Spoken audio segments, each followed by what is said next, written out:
Round 2, Bubbles and Brisket 2022. That's right. It's the second annual Bubbles and Brisket, brought to you by the North Carolina Food and Beverage Podcast, coming to you at Smoky Hollow in downtown Raleigh. This year we have 11 Q chefs doing their take on brisket and 21 different sparkling wines and champagne. And not to mention that, we're also doing beer by Craftin' Hey! Yeah. And non-alcoholic beverages from Devil's Foot Beverage and Orangina. Plus, we have desserts from Bestow Baked Goods and Bold Batch Creamery. Our friend Sam Suchoff of Lady Edison Ham's just going to be slicing delicious ham, because why not? Hey, wait, do I have to pay for everything separately? No, it's all inclusive, Matt. You get one ticket, one price, all the fun, by just going to our website, ncfbpodcast.com. Early bird tickets are on sale for $65 until April 30th. Then they go up on May 1st to $75. So act now to get your tickets. Brought to you by the NCFB and U.S. Foods, Triangle Wine Company, Raleigh Magazine,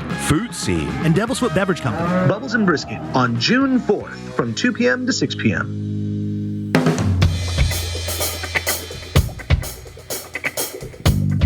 This is the North Carolina Food and Beverage Podcast. Thank you for listening, subscribing, and hitting subscribe on your friend's phone without them knowing.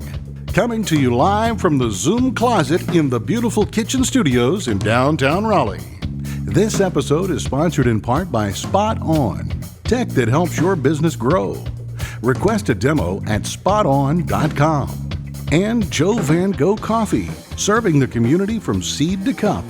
And now, they put the rest in the restaurant industry.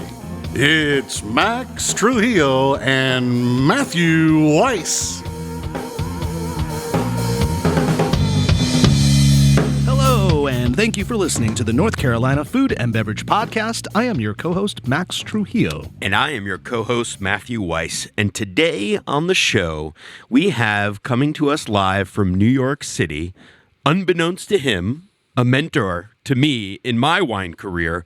This man is the wine wizard, and he is the chief critic, the chief wine critic of the New York Times, and that is one Eric Asimov. Welcome, sir.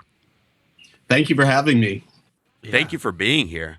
It's quite an honor. I mean, your name has been spoken many, many times in the wine industry where Matt and I both have kind of grown up, me being from the West Coast and Matt from the East.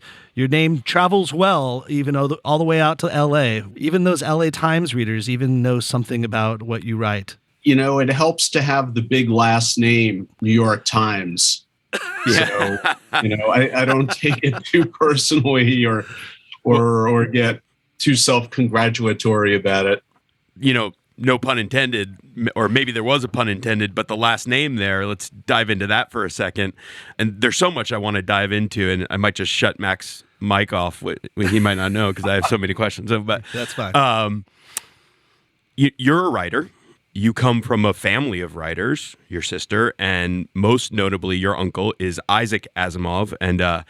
Max in the background here, you can't see, but has his new Apple TV series, or the Apple TV series based on his famous novel Foundation, coming up. So I have to imagine that was somewhat of an inspiration for you. Did that put you on your career path as a writer?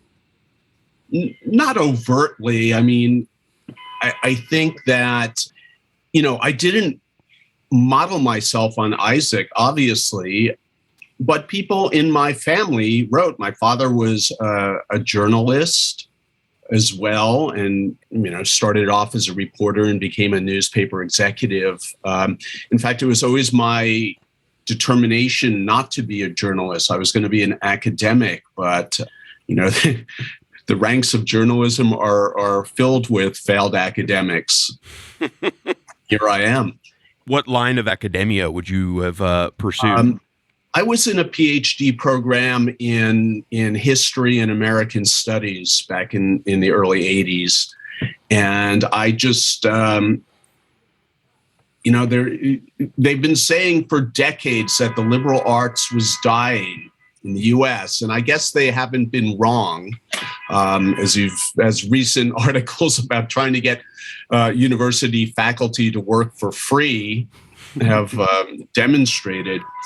But I was reading those articles and I thought, I'm pretty good at this, but my work is also derivative, and I can see, spending the next 20 years trying to find a place that I'd want to live in a school that would have me, and it just seemed too much for me, and I thought I would try to do something else. And for a long time, I thought journalism would just be something I knew how to do. I grew up at a kitchen table listening to my father talk about it every day. Unlike my sister, who went to journalism school, I had no training except what I learned from my father. But I got a couple of jobs, first at the Chicago Sun-Times for less than a year, and then at the New York Times.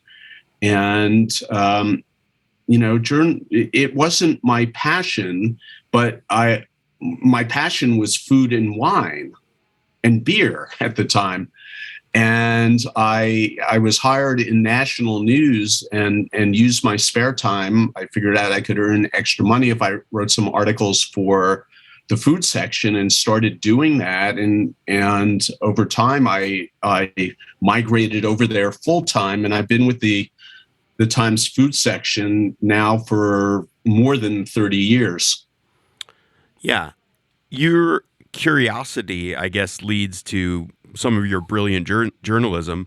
And even before we get into your entree into becoming the wine critic there, I'm going to take it fast forward for a little bit into 2013. And I don't know if you even remember this because you write prolifically every week, but people might ask, why are you having this New York City guy, as we hear the horns in his background, to give us the sense of place? Why are you having him on a North Carolina Central or based podcast? And well, the fact is that I think, again, I mentioned you as a unbeknownst mentor to me, but I think you helped set my path based on your article in 2013. You wrote about the triangle, and I was telling Max about it, and he remembers this article. You would have been here, I think, maybe just started. I moved in 2013. Yeah. About this great article, and it's timely even now in terms of the players that you mentioned there, like Matt Kelly and Ashley Christensen. We talk about Jay Betsky's and stuff like that, and I want to know, I guess how that came out was that you knew Noel Scher, who started Cave Tarot. I wanted to hear, is that what brought you down here to write about the triangle? I actually had a couple of friends there, but right around that time, I did a couple of book tours around the country, and it really struck me how, our impression of wine is something that belongs in the big cities. It's bi-coastal, maybe a Chicago sprinkled in. But it struck me that there were pockets of wine lovers and great wine shops and restaurants all over in places that maybe wouldn't come immediately to mind. And of course, the Triangle has these resources of universities and tech, and why wouldn't there be great food and wine there?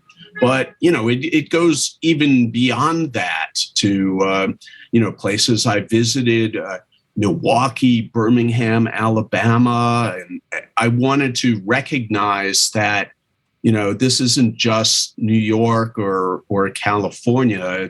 It's a culture that is developing everywhere. And that usually does coincide with kind of the faster growing cities, the development, like you said, with a great education system, and and tech and all that kind of just cultivates all right, well, people are dining, people are going to go out, there's business happening, so that then leads to bringing the chefs to town because there has to be a thing to do for all this business that's coming up, and so they work together synchronistic, or what am I trying to say? Synchronistically. It works together, but the great thing and what struck me about the Triangle was that it wasn't just as if you were importing chefs doing their thing from somewhere else, like like an Epcot Center. Yes, it's not Vegas. It's No, it's you've got your places with their own cultures are expressing them in different ways. So it's just fascinating and wonderful to me. Yeah, one of the things that you wrote about in that article 9 years ago now, and I think this was mentioned by Chef Kevin Callahan of Acme, and he's a former guest of the show, and he said, one of the sea changes was the appreciation of the southern roots being an agricultural economy, and as we move back to this, how far your food has to travel before it gets to your mouth, and the appreciation of how much we have, the bounty of goods to grow here in North Carolina, and then the chefs being proud of that really made the difference in becoming a new area and bastion for culinary excellence. Yeah, and we're still learning all the time. I'm blanking on the name of the recent Netflix series with Steven Satterfield and Jessica Harris. Crazy. You were speaking of High on the Hog. Yes, by High on the Hog. Steven Thank Satterfield, you. which you must check out. That explored the African and African American roots of American culinary culture. That sort of exploration adds so many layers onto what we know and what we think we know. It's just it's so interesting to me, especially at a time when the whole study, not to get too political, but the study and understanding of history is under tremendous attack. And just in terms of a narrow area like food, where we can all learn so much and gain so much, and yet it's so threatening to so many people. It's just astounding to me. And to your point, Matt, or to Kevin Callahan's point, is chefs in the South no longer had to apologize for embracing their Southern roots in a high-level, fancy cuisine, if you will. It's like, no, this is what all the foundations of all the culinary staples of our country were based off of. So why are we not embracing this anyhow? And I think here in the Triangle, we really did a great job of that. And to Eric's point, doing it from within. It was like to do a football term for Shannon Healy over here, who loves it. We did not buy a bunch of free agents. We drafted this class. Yeah. And we drafted it internally and raised it up internally to make the Triangle's food scene kind of home base. Dynamic. Yeah. Yeah. Well, unfortunately, it's a plight of a journalist to parachute in for a few days and do a story. And I haven't been back since, and I'd love to come back. Well, you have an open invitation, and we're happy to be your guides anytime. Matt's got a cot that you could sleep on as well. Well, there you go. As long as you don't mind a screaming 3-year-old and 5-year-old, it's fine. No, but that's what was and so you have amazing. To take your shoes off when you go into Matt's house. Yes, that's that's a whole true. other thing. But that's what was so Wise thing amazing. to do. Thank you. Right? Oh, don't get him started. Asian cult. We can thank the Asian culture for that. Yeah, we'll keep that aside for a separate podcast, and maybe we'll put that in at the show notes at the end. No, but that's what amazing. I mean, and kudos to you for you had such a pulse on this region in what, like you said, you probably flew in for such a short time. So, can you clue us into that about how you? I mean, maybe that's the journalistic secret there, but like how you found the major players and got a real intimate sense of them in such a short time. As I mentioned, I had a couple of friends who were in the area and deeply immersed in wine and food culture. And I talked to them, and, that's part of journalism, and it's certainly part of wine journalism. And for somebody like me, I mean, I'm the only person at the Times really writing about wine, and I'm basically, my job is to cover anything of interest in wine. So that, nobody can know it all. So you end up doing a lot of cramming and then forgetting. Totally. It's almost as if, you have to be a really good dilettante in a lot of areas and then rely on the expertise of the people who are extremely deep in particular narrow area. I did my reporting and my research. That's another way to say it. I wanted to connect the dots a little bit to that same point. So Matt and I recently, we were fortunate enough to sit in on one of your lectures that you did at the Charleston Wine and Food event based specifically on Chianti. And you went deep into your love of Chianti. We had, I believe, 6 different offerings to taste. Yes. A beautiful setting, a beautiful hotel.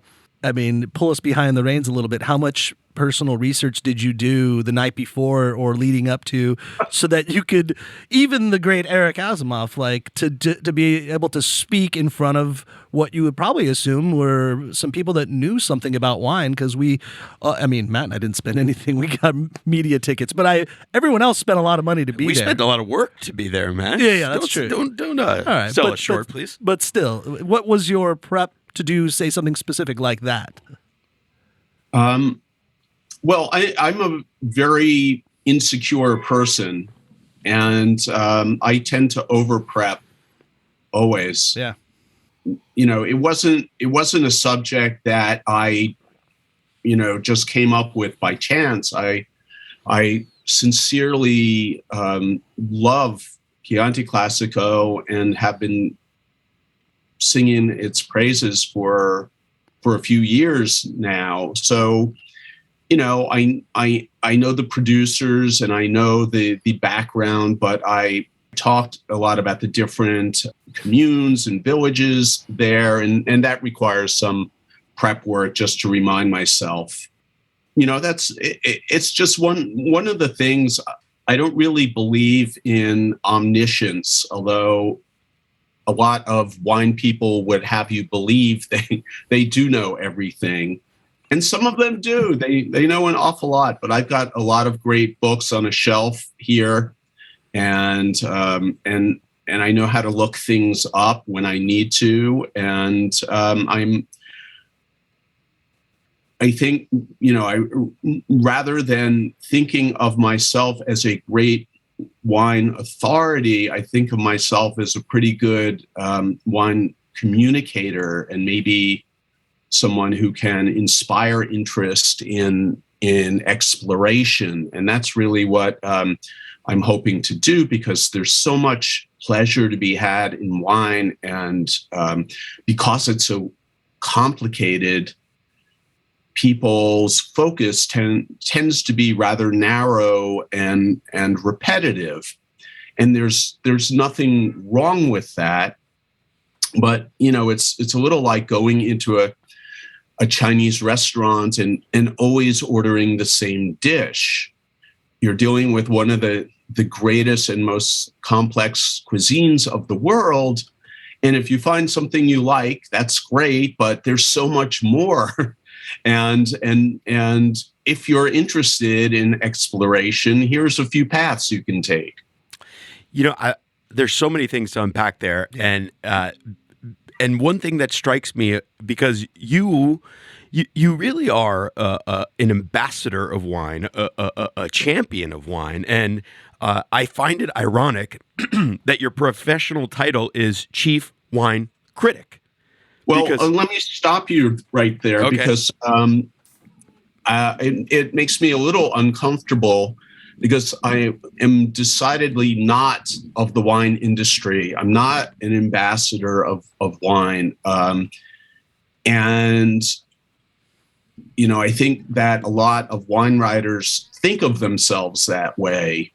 And I'm definitely not representative of the wine industry. It's not my job to, see that it succeeds or to worry that it fails beyond beyond what is great about wine culture and wine in general. There's a lot of things that I'm highly critical about in the wine industry and in American wine culture in particular. So, while I think wine is full of potential joy and pleasure and fascinating people and interesting history, and it's a way into so many important subjects that concern us as human beings, I'm also definitely not somebody who speaks for the wine industry or cares to. Well, that's it. That's fascinating because of you, I am inspired by wine and learn so much, and I also have to think, just candidly, like you have to think on some level that without people buying wine, being interested in wine, purchasing wine, you wouldn't be as your income would suffer. I mean, plainly, right? That's what you do as being a critic. But the role of the American wine critic, as far as it pertains to you and others, you know, that are famously Robert Parkers of the world and the Wine Advocate and things like that. And I'm sure you're aware of this, but when I was working as a sommelier in New York City, you know, you would write an article, let's say on Friuli, right? We knew that if that came out, the pour comes out, I think, on Wednesday, if I remember. Yes. Yeah. And so we knew, well, on Wednesday, we better get some Friuli options in here because everyone that's going to be dining here is going to want Friuli because you just wrote about it. So by want or not, you have an enormous impact and influence on the wine industry. I'm not going to doubt that, but I think it's just important to for me to remind myself and for other people to know that I'm a New York Times journalist writing about wine, and so my responsibility is to readers, and if I can inspire them to try new wines, whether Friuli or anything else, that's a great thing, or get them to look at wine or any element related to it in a slightly different way. That's the aim, but it's definitely not to get people to buy wine. Yeah, like in parallel with when Matt and I started this podcast 5.5 years ago or so, we just kind of had a North Star mission statement of like, why are we doing this? And it was to make aware the North Carolina food and beverage industry while also giving perspective from our area about the food and beverage industry as a whole.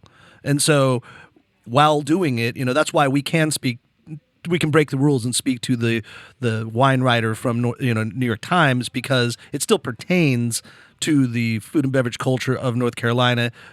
Thank you for writing an article that helped really connect the dots easily. But aside from that, it's still, whether you had done that or not, gives us perspective to say, okay, well, we are, as North Carolinians, going to connect to the rest of the world about this. And so in your perspective, you're connecting the rest of, really, because you have a much larger platform, you're connecting on a very large scale, your opinions, your observations, your insight. Matt and I are having this conversation a little bit, like, as for wines categorically, there's so much out there. There's so much that you know personally that you love. I mean, and I'm speaking about you, but I'm really speaking just about me. Like, I know things I love, and I know things that I dislike, but I also know the rest of the world appreciates. And so what do you do in a situation, and we'll just hypothetically just say oaky, buttery Chardonnay. That tends to be the thing that most astute wine lovers have a disdain for at times. How do you write about it without bias, or do you? Or what is your opinion of writing about things that are not necessarily categorically for you? I recognize that, you know, not everything that I love or appreciate is for everybody else. But I think that a critic's job is to make a case for a producer, a style, a grape, a place, and simultaneously make a case against a style that one is being critical of. So in the case of oaky, buttery Chardonnay, I would never tell anybody who loves that wine that they're wrong. Of course, people should always drink what they want, but that doesn't mean that I'm compelled to praise it because I have certain reasons why I don't think wines that are made in that style are really good wines. Now, somebody might look at that wine through a completely different paradigm and say, that's brilliant. It goes back to you reference my job title, Matt, critic. Mm-hmm. And what does that mean? Yeah. It means in the context of the New York Times, the title critic is given to people who cover some aspect of culture, whether it's books, movies, theater, food, dance, wine. And your job is to examine that culture, to comment with, in an opinionated way, but with hopefully a way that's backed up by some sort of intelligent case to be made. Yes. And that's what I try to do. And it doesn't mean that I'm always correct or that I'm right for everybody, but I try to have a point of view that is not just flippant or reactionary, but tries to make a point about a wine or a style. And I hope that people then can react to that rather than just feel assailed somehow. Yeah. Well, I think that, at least in my mind, and I feel like a lot of people have this impression or association when they hear the word critic, they think of the critic from, Ratatouille, right? Right. And this very staunch, very, strict person. I was very upset that Eric was not wearing a turtleneck when he got on. And I guess the point I purposely took my beret off. Thank you for that. Yeah. No, but the point I was trying to, you are not that. And maybe it's in a very elegant way that you write about wines, and it's often not in a way, not in a punitive measure that you're taking in your article versus trying to highlight, like you said, a style, a reason for what people are making. Well, I think it can be very entertaining to write, a scathing review of something, but especially if it's revenge fueled, that's fun. Yeah. And sometimes there are reasons for it. If you're talking about an expensive wine or a well-known brand or restaurant that's made a fortune on its reputation. But most of the time, especially with wine, you're talking about little-known brands, little family operations that nobody's ever heard of. And what's the point? I try to reserve critical writing for well-known styles. And earlier in my wine writing career, I think I was considered a contrarian because I was going against what Parker and the Spectator, the styles that they promoted and which dominated American wine in the early part of this century.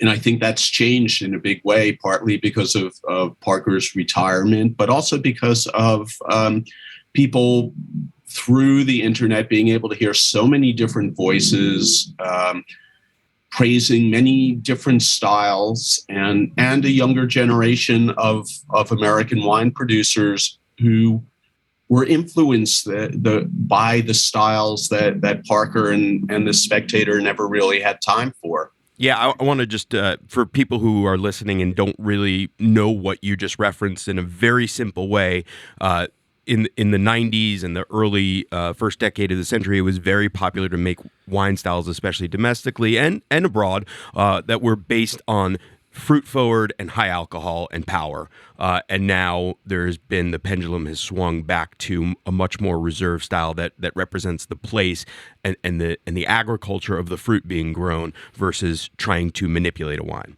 Yeah, and the great thing now is I think you can still find that big, powerful, over-the-top style, but it's not so dominant. There's a much greater diversity of styles available today. I like that you compared what you write about versus, the other publications. So many questions. Okay, first, I want to go back and you're talking about, again, defining the word critic. Was there a time that you can remember where you really had to take a winery, a wine, a category to task for something that it was misrepresenting, or something that where you really put on your critical thinking and wrote in that way? Well, I think I've written about, or certainly in the earlier part of the century, I wrote critical pieces about the very high alcohol wines, the buttery oaky Chardonnays, the 16% Pinot Noirs, and 30 bricks Cabernet Sauvignon. I don't usually use that jargon, but I'll always remember a California wine guy referring to the 30 bricks boys. All these young producers who are making these really overripe Cabernets, and remember our Brewer Clifton days, Matt, when we spent a weekend drinking full bottles of Brewer Clifton Chardonnay and Pinot Noir that were like above 15.5 alcohol. There's 16.6, if I correctly remember. It was insane. Yeah, but that was what was hot at the time. Yes, yeah, and they were edgy at that moment. Yeah, nowadays I don't really find that many opportunities just to write a critical piece like that, because there are so many different, diverse styles available, and I find it much more fulfilling and I imagine useful for readers to write about wines that I think are great that they may not know about, rather than trashing a style or right. So then back to the comparison thing, Robert Parker made it very fashionable to write or to have the scale of wines, the 0 to 100 point scale, 100 point being the best one can achieve. And then Decanter has their own. Decanter, another very famous, more UK based wine publication, has their own scale. You never subscribe to that scale. To the numbers rating. Can you talk a little bit about why and if you ever considered it? Yeah, or could we create one for you? The Asimov scale. Well, I just never thought that the scale was useful. I definitely understand the attraction to people. You go into a store and there's a wall of wines that you've never heard of, many of them in a label in a language you don't understand, and how the hell are you supposed to choose from among them? And the 100-point scale, or whatever scale you use, is a very easy solution, but it to me it just creates the illusion of security. So we know that a 95-point wine is better than an 85-point wine, but what does that even mean? First of all, it's rated in the mind of one critic. Second, it's kind of a universal scale. So the higher the score means the wine generally will be longer aging and theoretically more profound someday, and just somehow a more colossal experience. But I don't believe that's the way people drink wine. They drink wine matched to the occasion, whether it's something they just want to pick up on the way home, coming from the store, to whatever they're cooking on a Tuesday night, or whatever they're having delivered, to something easygoing with friends, to sitting in front of the television watching sports, and each occasion would require a different scale. Right. And so there are nights where the 85-point wine is going to be by far the better choice than the 95-point wine. So what does that really tell you? Not a lot. The other thing is, if you're dealing with good wines change all the time. We know that they change over years aging in the bottle, but they change over minutes in the glass. They change from the time you pour them to, the time you've poured your third glass, and as the temperature of the wine changes, as you have it with food, or depending on your company. So what does that number really signify in the end? How does it really help you? I've always likened scoring good wines to a game of musical chairs. The music stops and you have to slap a number on it, but things are going to change again. And so you've got a snapshot of, to use another analogy, you've got a snapshot of the sky at a particular moment, but the sky is going to change, and so is the wine. So for me, scores and tasting notes take out the human element. If you go to a restaurant or a store, you don't need to talk to anybody, and it enables supermarkets or whatever kind of impersonal shopping experience there might be, because they're giving you this in this theoretically objective feedback, whereas it's always better, and you'll always drink better if you go into a dedicated wine shop with people who care and talk to them about what your occasion is, maybe what your taste is, if you can describe it, and pick a wine that way rather than just relying on some app or score. Do you hear that, everybody? Yeah. Local retailer wine shops. Go find a local wine shop where you can have a conversation with a human being who can understand who cares about wine. So Yes. It has to be a good shop. I was just going to say my sales manager from Southern Wine and Spirits 12 years ago would have hated that answer. He would have thrown up in his mouth and said, no, we need shelf talkers on everything because people are sheep and they need to know that 95 is better than 90 and that Eric Asimov says this is the best, so buy it because he said so. That's why. Well, the other thing is that, not all wine buyers are the same, and the wine market is segmented. So there are always going to be people who basically they don't give a shit about wine. They're looking for a pleasant alcohol conveyance system, something that is inoffensive and you catch a buzz, and that's fine. And the cheaper the better. And there's a lot of mass market wine that's sold on that basis.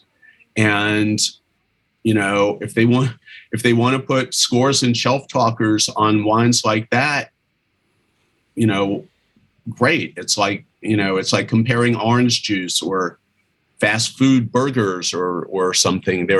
Maybe there's a difference, but not really.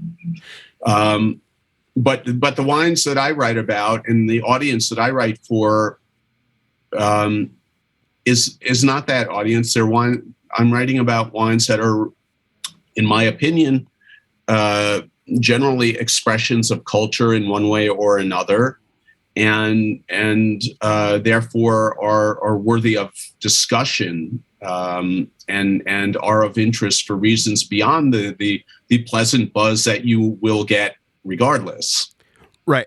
And so that's I think precisely the point is the people that we're talking to right now that are still listening to this podcast and they're reading your article are the people that are interested and then have decided interest in wine. And what confuses me about that, and you maybe you can help answer this, is there is still so much bias even amongst the somewhat knowledgeable consumer, right? Oh, I don't like oaky Chardonnay. Oh, no, I don't want rosé. Oh, I only drink red wine. And I can't find the historical reason. And maybe it is part of the scale. Maybe it is part of the, in this country being a bourbon country, bourbon palates for a very long time, maybe it's the fact that, remember, if your grandfather drank vodka, he drank Smirnoff vodka, and I drink Smirnoff vodka, So is that parlaying these people into their wine choices and their I think, to use a word, their monochromatic thinking about it? I don't think it's it stems from wine, as you suggest. It's really, we're all kind of brand oriented, partly because that's the way, American capitalism works. You used to, when people smoked, you smoked Marlboro or you smoked Chesterfield or whatever. And that's what you did. You didn't sort of go from one to the other just to because it was more interesting that way. Maybe you buy a Ford truck and somebody else buys a Dodge truck. It's a little bit like rooting for teams in a way.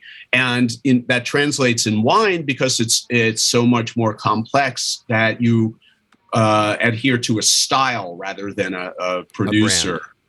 Although I know people who do, buy by brand, but I drink rosé only in the summer, or I drink oaky Chardonnays, or I'm a red wine guy, or, people adopt these positions to simplify what is very complicated. And also because, we've all had an experience where, maybe we've had a bad rosé or we drank too much red wine and got a headache. So the extrapolation is, I don't drink red wine, I get headaches. Right. So, I do a monthly column called Wine School, which is intended to get people to teach themselves really about wine. I suggest 3 bottles every month and give some alternatives if they can't find them. People buy them and drink them, and then we discuss them at the end of the month. And a lot of people send in their comments during the month and raise points, and we talk about it.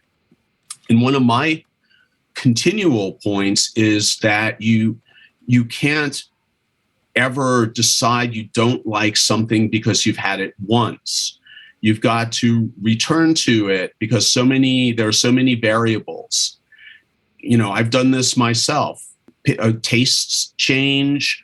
You might have had a bad bottle. You might have had an argument with your spouse. There's all kinds of reasons that you might have a negative association with a particular wine, but give it another chance in another context. And maybe it's true. Maybe your taste, you don't like Bordeaux for one reason or another.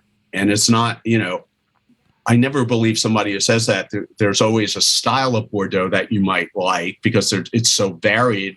Every time you narrow it down, there's a zillion more ways to narrow things down. But and I try to tell that myself because I've decided I don't like things from time to time, and I want to go back to it and figure out why.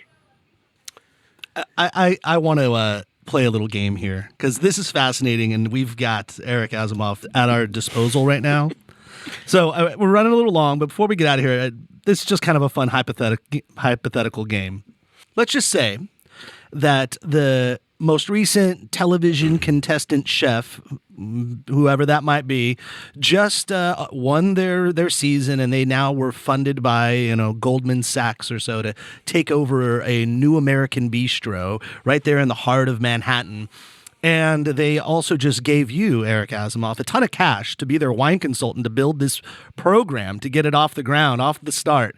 And they also said, Matt Weiss has to be your salesperson. And they're like, we like this guy, whatever. Our parents went to school together or something. So you got to buy some wine from this guy. This is more for all the wine reps out there. Like, if Eric Asimov was your wine buyer, what would you, Eric, be looking for right now on this list? What's hot? What are the regions? What are the styles? The producers, perhaps? Just like, what would you go, okay, bring me some of this, because this is what I'm into. This is what people should be drinking right now. You know what? I would be the most horrible wine buyer in the world. And the reason is because I don't want to please anybody but myself. Yes, that might be the best buyer. And, you might be a controversial buyer because I love restaurant wine lists with a point of view. I'm not so interested in those lists that try to offer something to everybody. just like a restaurant menu. You want a chef with a style and a point of view. And I've had this argument with critics and the public. There was one restaurant. There is one great restaurant in New York that was like the first sort of super well-financed restaurant to have a list entirely of natural wines.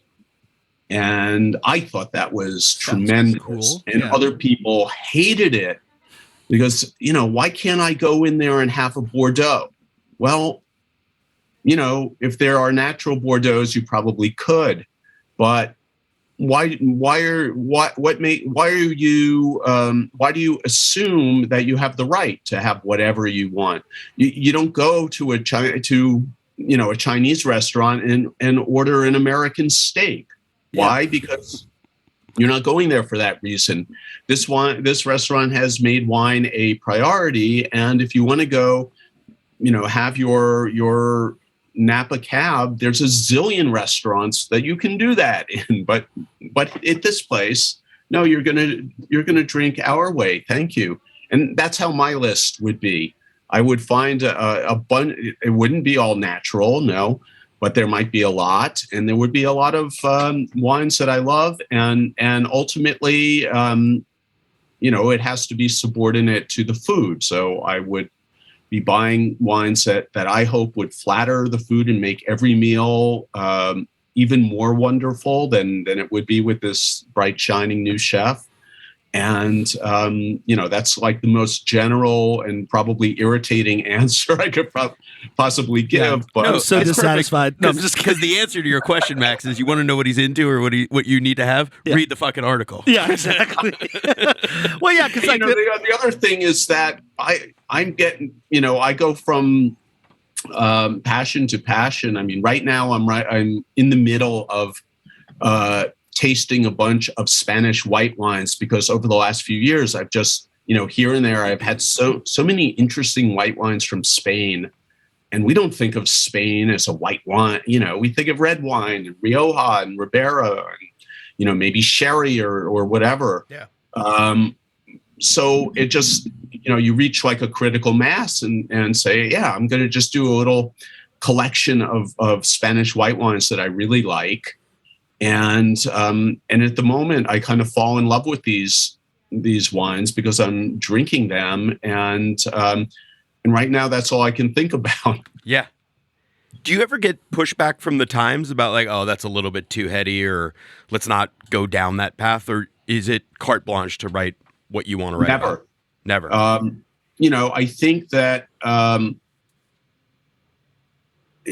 From time to time, I think my editors would, they want to make sure that that I'm writing for all areas of the audience. So, if I get too nerdy in an article, I might follow that up in the near future with doing a kind of a wine 101 piece. Yeah. Directed at younger people just getting into wine, maybe. But I'm a pretty good gauge of that myself because it's such a general audience. I try to, if I'm going to write a column on a wine that is very sort of heady, expensive, narrow, available to only a few. Or expensive, I'm going to follow that up with writing a much more general article about something that is more widely available. If I write something about Australia, I'll do something about Italy. I just try not to, get too overwhelmingly concentrated in one area. I have to ask, this is again just a dumb question, but Matt mentioned at the very top of the episode that we have had on in the background your uncle's rendition of Foundation, the the novel that he wrote, I guess 78 years ago, right? It was a Series of novels. Correct. Yeah. That Apple Plus, or a series of novels derived from a series of short stories. right? Actually. Yeah, and it came out on Apple Plus. It's this beautiful series. We've had it on in the background, and as we're talking, it's like eye candy watching all this beautiful sci-fi. Isaac Asimov being one of the greatest sci-fi novelists of all time, using the Robert Parker scale. What score would you? How much did George Lucas rip off your uncle? Something I can't answer that. I've never been a Star Wars person. Really, you didn't get into because you were like, my uncle did it right the first time. No, Why would I was an original Star Trek fiend. Loved it. Okay. Star Wars, I like Westerns, and that's, Star Wars is, as you should watch. Roddenberry famously described Star Trek. It was wagon train to the stars. Exactly. But it was a little bit, but it was like more intelligent than that. I shouldn't say that, never having seen the show Wagon Train, but you dig The Mandalorian. The Mandalorian is like a ripoff of like 60s, 70s Westerns set in sci-fi land. But it's after a while, there's so much out there in popular culture that I would love, and I find, you have to kind of strip what you go after, because otherwise you can't absorb it all. I have this discussion with my wife. If I read all these magazines, I'll never be able to read a book. If I pursue all of these hobbies, I'll never have time to do any of them well.